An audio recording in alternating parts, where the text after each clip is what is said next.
एक सुनहरी सुबह थी। जंगल के बीचों बीच एक बड़ा सा पेड़ था।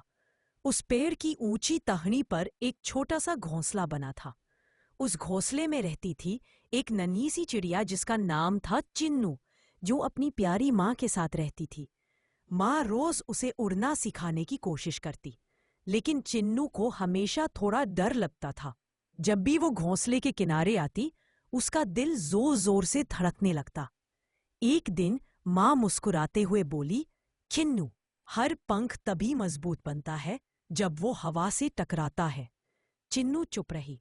उसने आसमान की तरफ देखा, लेकिन उसके छोटे से दिल में अब भी थोड़ा सा डर था। थोड़ी देर बाद उसके 3 दोस्त उड़ते हुए आए, टीटू तोता, मोनू माइना और गोलू कौआ। तीनों हंसते हुए बोले, चिन्नू तू इतनी प्यारी है, बस एक बार कोशिश तो कर। चिन्नू ने नीचे देखा। जंगल बहुत गहरा था। हवा धीरे धीरे चल रही थी। उसके दोस्त जोर से बोले, चल चिन्नू, तू कर सकती है। चिन्नू ने गहरी सांस ली और अपने छोटे से पंख फैलाए। उसने एक छोटी सी छलांग लगाई। कुछ पल के लिए वो हवा में थी। उसके पंख कांप रहे थे। आंखों में थोड़ा डर था, पर चेहरे पर एक प्यारी सी उम्मीद चमक रही थी। तभी एक तेज हवा का झोंका आया। चिन्नू थोड़ा नीचे गिरने लगी। वो डर गई, पर तभी माँ की आवाज आई, चिन्नू, पंख खोलो, हवा से दोस्ती कर लो।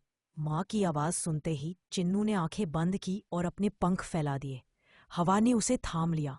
अब वो गिर नहीं रही थी, अब वो सच में उड़ रही थी। चिन्नू ने आसमान की तरफ उड़ान भरी। सूरज की किरणें उसके पंखों पर चमक रही थी। वो बादलों के पास से गुजरी और मुस्कुराई। अब उसे डर नहीं था। अब वो आजाद थी। नीचे उसके दोस्त खुशी से चिल्लाए, देखो, हमारी चिन्नू उड़ गई। माँ मुस्कुरा रही थी। पूरा जंगल गूंज उठा, हंसी और खुशी से। और आसमान में एक पैगाम गूंजा, जो अपने डर से ला डाता है वही अपने सपने सच करता है।